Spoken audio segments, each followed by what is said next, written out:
I've felt alone. We all do, time to time. Cut off from everyone, everything, almost like no one would understand. Yet we all deal with loneliness, so we're not alone in that. So, how could that possibly be the case? Then again, no one really will ever know exactly how we feel.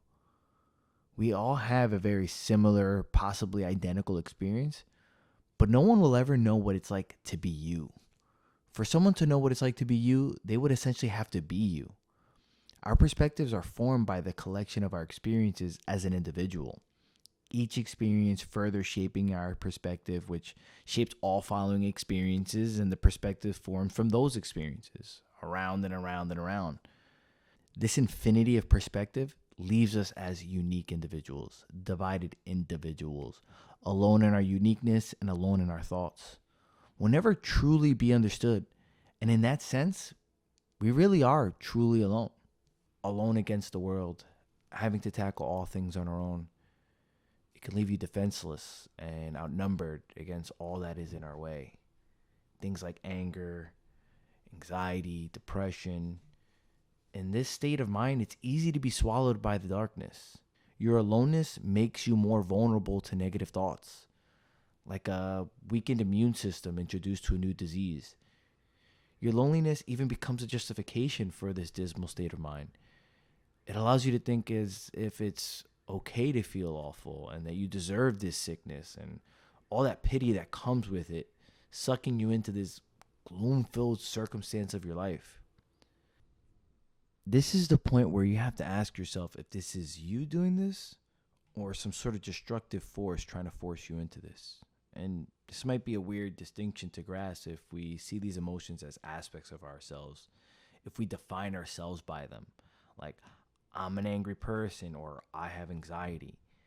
Bear with me a bit to imagine these emotions as separate entities, things that are alive, not too different from how we are. Think about it. When we're angry, we change. We say and do things that we would never do or say in a sober state. And when we're angry, we want to stay angry. If someone tries to cheer us up, we just shut it down with more annoyed anger. No matter how funny and loving they're being, we bite down on our smile to remain in this state. Like anything else that is alive, it wants to remain alive. Same goes for depression and anxiety.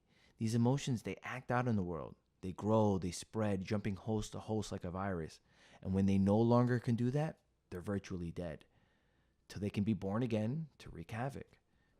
Your anger, your depression, your anxiety can no longer act out their whims under a state of patience, of security, gratitude, love, unity, forgiveness. So they will do whatever they can to suppress those things so that they can stay alive. Unfortunately, these things are part of humanity, deep in our biology, deep in the fabric of reality. Think of, Joseph Campbell's archetypes, for example. These things are generational demons, and they've haunted humans since their conception. They are as old as life itself, and they've passed down through our ancestors, and we all deal with it in different forms and intensities, some more than others. Some of our ancestors were able to fight back and limit them. Some have given these things more power, and that's been passed on to us. So, of course, we're at a disadvantage when we contend to these ancient giants. And the more misery we put ourselves through, the more power these things get. So it'll prevent any healing we find to ensure our misery.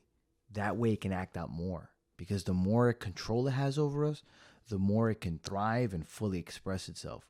Where it can then spread person to person and repeat the cycle so it can amplify its power and ability.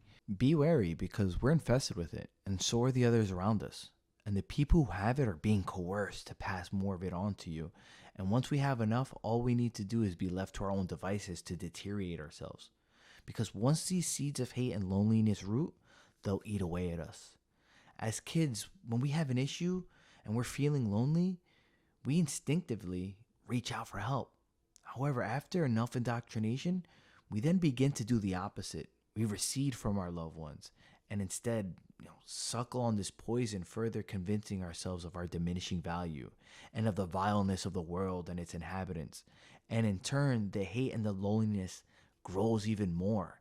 It gets to live another day in the blackening hole in your heart, hoping that you drive people away while passing on this sickness through hate and anger so it can expand its dwelling. So, how do we combat these powerful demons that we experience in our emotions? It is a tough fight when we do it alone. We're immensely stronger together. And this is why these toxic, demonic forces want to separate us, keep us isolated. It's far easier to pick you apart when you're alone. Loneliness is its domain. It comes with no challenge at all for it to force us to feel worthless when there's no one around to remind us of our worth, to remind us of the love that people have for us. Even then, these deceitful entities will pit us against each other and convince us those who love us are not what they appear to be, so that we can drive them away. These moments are when clarity is needed the most, when we must break away from this miasma that this state of depression creates so that we can propel ourselves towards our loved ones, the ones that support us, those whose hearts would crumble if they only knew what you were feeling. Depression wants you depressed. It's how it survives. It's how it comes into the world. Your salvation is its extermination. So of course it wouldn't want you to go to somebody because they would just remind you that you're not alone, remind you of your true value. If you only knew what your loved ones truly thought of you, your loneliness could not hold up against that immense weight of that unity. Your hatred for yourself would evaporate in that light of love. So find those people and speak the truth, because no one can fight an enemy that they're unaware of. You need that love, and see how that negativity was only distorted shadows that you were seeing in the dark.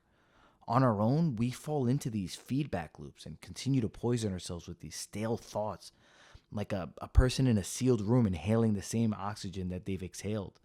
So fresh new ideas and thoughts can shake that up and break that feedback loop. Mind you, be careful of the people who you go to as well, because if they're suffering from the same poisonous and negative feedback loop that you have, you two might just further drag each other down like the sickness wants. Two people in a sealed room will breathe through all that oxygen and suffocate all the faster.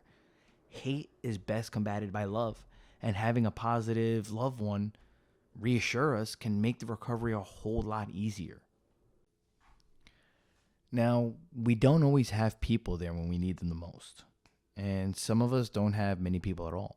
So what do we do when we find ourselves in these dark places and have no one to reach out to?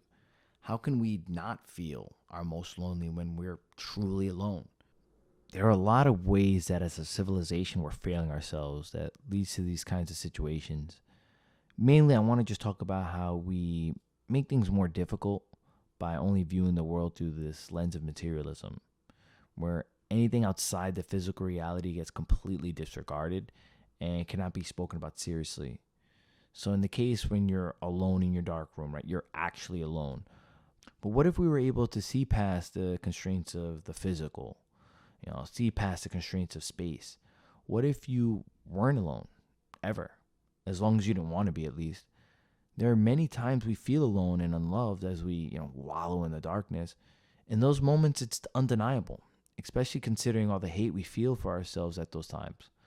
But what if in those exact moments, a loved one of ours was actually thinking of us, right? Thinking how we were doing and how they miss you, or even reminiscing with someone of a shared memory, speaking highly of you.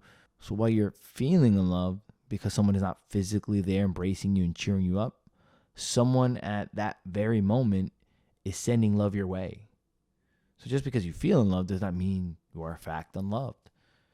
Walls and miles of empty space does not make someone alone nor forgotten. And how much easier would that momentary depression be to deal with while knowing that just because someone is not in eyesight sharing the same space does not mean their love cannot reach you.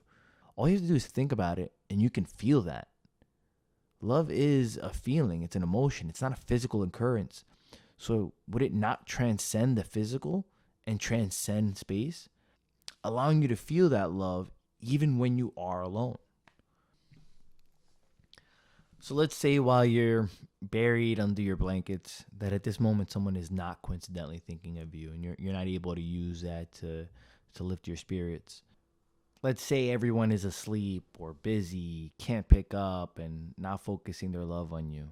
Does that mean you're unloved at the moment? Clearly no, because their love for you is still in their heart and yours.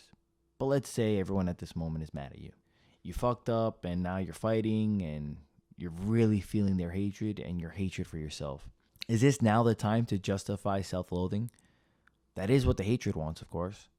There's nothing wrong with feeling guilty and wanting to do right and make amends, but that tends to get complicated when you're feeding the anger and the loneliness and convincing yourself that you don't deserve those relationships, you don't deserve forgiveness. This is the time to really tap into that love that people have for you, including your own. How can you be forgiven if you haven't forgiven yourself? How can you forgive yourself if you do not have the love for yourself? And how can you love yourself if you think there is no love for you? Actually, on the contrary, because even in these moments of ultimate loneliness, love can come from somewhere else. Your loved ones are mad at you now, but they loved you before and praised you at one time and will most likely again. So while the timelines aren't matching up, the love still went your way. Like energy, love does not vanish or get destroyed. They were at home or at the beach or church, sending love while you were walking around unaware of the love specified for you. You could have at that very moment thought about how angry you were with them and how you felt underappreciated. You were festering in the hate and serving its corrosive ways, and all of your loved ones were doing was shining light upon your existence. The timelines didn't match up. And now things might be reversed. And now you can serve love and light by bringing in your focus on the energy of love that was still permeating through all that time. It might be a shared moment from years ago. It might be a prayer they have yet to pray. But it is here now with you, as long as you can bring your mind to it. Love does not only transcend space, but it transcends time. Because we can think about it now, though it already happened or hasn't yet. Meaning it is everywhere at every moment. The more you learn about the fluidity of time and how it can flow in all directions, the more you can feel this. The more that you can feel that the love is surrounding you even now. It's a matter of being aware of it. It's from the hearts and thoughts of our family and friends. It's from our ancestors who've worked so hard to get us here. It's from the gratitude from our unborn descendants. It's from us. It is us. It is life and the fabric of reality itself, past, present, and future. This is your solution. If the love of everyone we know, knew, and will know is always with us, then we're never alone. We're never unloved. Love unites us. Love is unity, and no amount of distance or time can break that unity. Love comes from all directions and completely surrounds us and is always assisting us in our battle against hatred, disgust, loneliness. Just like how we can't fight back an enemy we're unaware of, we cannot fight these enemies with weapons we are unaware of. And love is a powerful weapon in this battle. So when the depression and self-loathing starts to seep in, remember that these generational demons are powerful when we fight them alone, but are unmatched when we are not alone. And we're never alone. We can tap into that love around us at any time. So when we feel those negative thoughts cloud our minds, exhale them and take in a deep breath of the love and gratitude that surrounds you, and remind yourself of the love inside of you as well. That you don't need to live in the dark because you're not alone. That love is there. Not only is that love there, but it's aware of you, waiting there to assist you. It is a being on its own. And this concept has been referred to by Ram Dass as loving awareness. If you can get yourself in tune with that, you will see, feel, and hear it. Even communicate with it when you need it the most. And it can communicate back if you're willing to accept the message. And this will not only reassure you more of its existence, but make you that much more powerful in this internal conflict that we all face. And if your so-called rational mind and skepticism thinks it's not scientifically backed or just finds it too corny, then your mind is only serving the hate that is pushing back the love that you need anyways. You are surrounded by loving awareness. And we need to be more skeptical of the things that push us away from love, push us away from happiness. Because this could just be another destructive demonic force just trying to live through you by any means necessary, needing to manipulate to do that. We're all surrounded by this loving awareness, and people have known about this forever. You've felt it before. You've heard of it by many names. God is one way of putting it. An all-knowing, all-loving, powerful force that is there to help us when we are in need. Believe it or not, put aside all your preconceived notions and the images created in these failing organized religions and take a moment to imagine the entire universe and all of its inhabitants as one thing. Like how we're all separate beings on this earth, but if you zoom far enough, we're all just one pale blue dot suspended in space. Or if you zoom in on one person, you'll see that they're made of trillions of cells. Universe, this one song, is one thing. And it includes you. And that one thing is filled with love because what is inside of it is filled with love like you. Now, this one thing will look out for itself, for you. Because we're not separate. We are not this illusion. So you could never actually be alone because you always have access to this power. This is how we defeat these generational demons. This is how we defeat anger, depression, anxiety. Not alone, but with the power granted to us by love and by God. And it is a much easier battle when you have the sword of God and light to vanquish these adversaries. And it's not something an individual has because it's always there, and therefore it cannot be something you lack. We all have access to it, so it's not something you have, it's something that you do. And the way you carry more of it with you is by making more connections with it, to make it stronger, by being grateful of it, by serving it, by recalling it, by spreading it. And the more you do that, the more of it you will feel around you and in you. This undeniable, warm, and powerful energy of love so that you are never something or somewhere you don't want to be. So you are never alone, never unloved, never forced to be filled with anger and disgust, because you are aware that instead you are an extension of the loving awareness that surrounds us and permeates through us. It is in every deep breath we take. So if you can train yourself to turn to a state of gratitude, forgiveness, security of God and the loving awareness that is always with you, when anger, depression, and anxiety begins to creep up, you can ward it away and truly be unstoppable.